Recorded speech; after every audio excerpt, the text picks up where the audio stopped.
Less than 3 weeks ago, then Trade Minister Guy Mayers announced the revised food basket, paving the way for cheaper prices of goods on supermarket shelves, but the new Trade Minister says not so fast. Rufus Bousquet says the world is experiencing a food crisis, and on the local scene, prices are rising and will continue to escalate for a while. Prices are going up and they're going to continue to go up in the short term. There's a lot of demand globally. There are a number of countries in the world where people are moving into more nutritious and more expansive diets.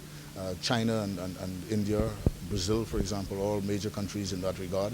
And so there's a greater global demand for even basic commodities. That also comes in line with the higher cost of inputs for the production of these commodities.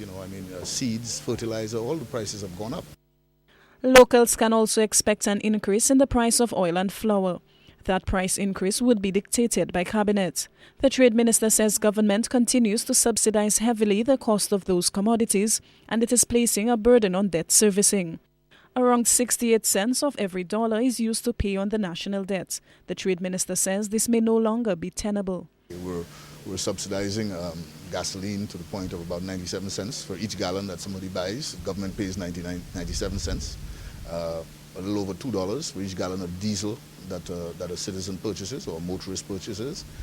The tanks of LPG, the small tanks, we're subsidizing those over $25. So I think it's somewhere closer to $28 for each tank of LPG that somebody purchases. So government is subsidizing a great deal. Recently, the flour has gone up considerably.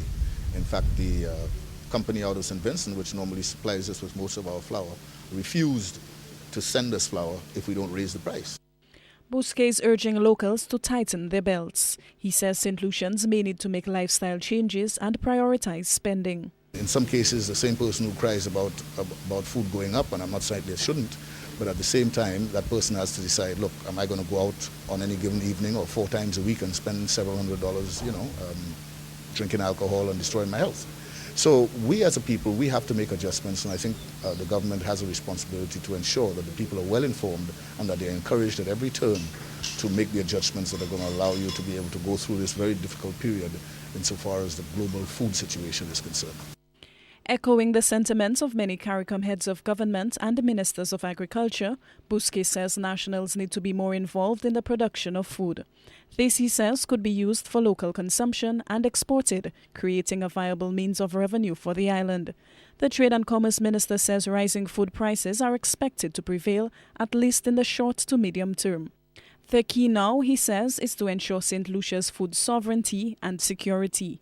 Alison Kentish, HTS News, Channel 4.